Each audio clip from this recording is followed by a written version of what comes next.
Good morning everyone. আজ আমি আপনাদের সাথে হিমোডায়ালিসিস গ্রহণকারী রোগীদের গৃহ পরিচর্যা সম্পর্কে আলোচনা করব। 1. ডায়ালিসিস অ্যাক্সেস সাইটের যত্ন।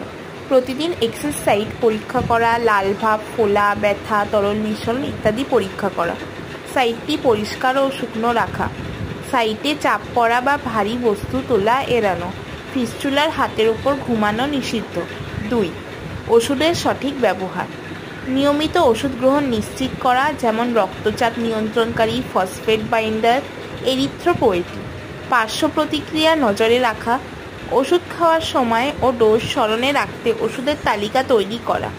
চিকিৎসকের পরামর্শ ছাড়া নতুন ওষুধ গ্রহণ না করা। 3. খাদ্য ও তরল নিয়ন্ত্রণ।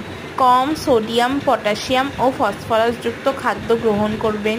নির্দিষ্ট পরিমাণে প্রোটিন গ্রহণ, দুধ, কলা, বাদাম, বীজ জাতীয় খাবার পরিহার করতে হবে। দৈনিক তরল গ্রহণের পরিমাণ নির্ধারিত রাখতে হবে। ডায়ালিসিসের মধ্যবর্তী সময়ে ওজন বৃদ্ধি পর্যবেক্ষণ করতে হবে। উচ্চ জলযুক্ত খাবার কম খেতে হবে। 4. সংক্রমণ প্রতিরোধ। নিয়মিত হাত ধোয়া ও শরীর পরিষ্কার রাখতে হবে।